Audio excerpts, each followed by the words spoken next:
Hello, my name is Courtney, and I'm happy to present to the board members of PETA my PSA Billboard. This slidecast will explain what design choices I made for my billboard and why.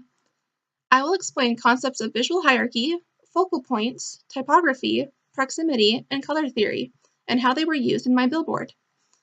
My billboard focuses on animal captivity, which is quickly made apparent by the visual hierarchy and focal point.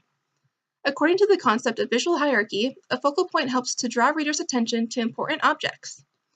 I designed my image so the focal point would focus on the animal's hands around the cage. This symbolizes his captivity.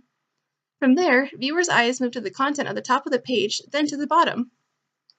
The content of this billboard contributes to visual hierarchy with the help of typography. The content is limited to 2 font styles and 1 size.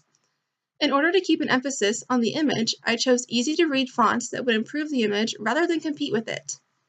However, I wanted to create a lasting impact with the keywords price and freedom, and so these words are given special fonts in order to make them stand out.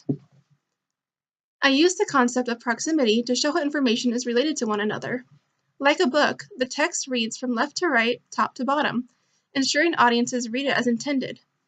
The PETA acronym symbol is pushed further away from the content so as not to distract or confuse audiences. However, it's also large enough for audiences to quickly find it. Lastly, I chose my image based on color theory. Color theory is designed by how we perceive the meaning of colors based on our experiences and culture. In this image, the animal's color is dulled, and the color of the bars comes forward to evoke that sense of captivity. Together, this darkened image portrays oppression and sadness. Behind the bars, we can see crisp green colors of a habitat.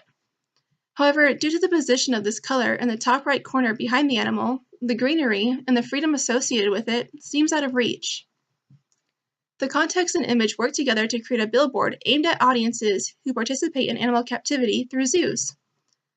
These audiences would likely be families, specifically parents or guardians who pay for admissions. The billboard sends a clear message that contribution to zoos is contribution to captivity. And because of that, I believe the billboard would be best placed in cities where zoos are currently operating. Overall, the design choices I made for my PSA emphasize anti-animal captivity. If you have any questions or concerns about this PSA, please feel free to contact me. Thank you for listening, and I hope this billboard is useful to your organization.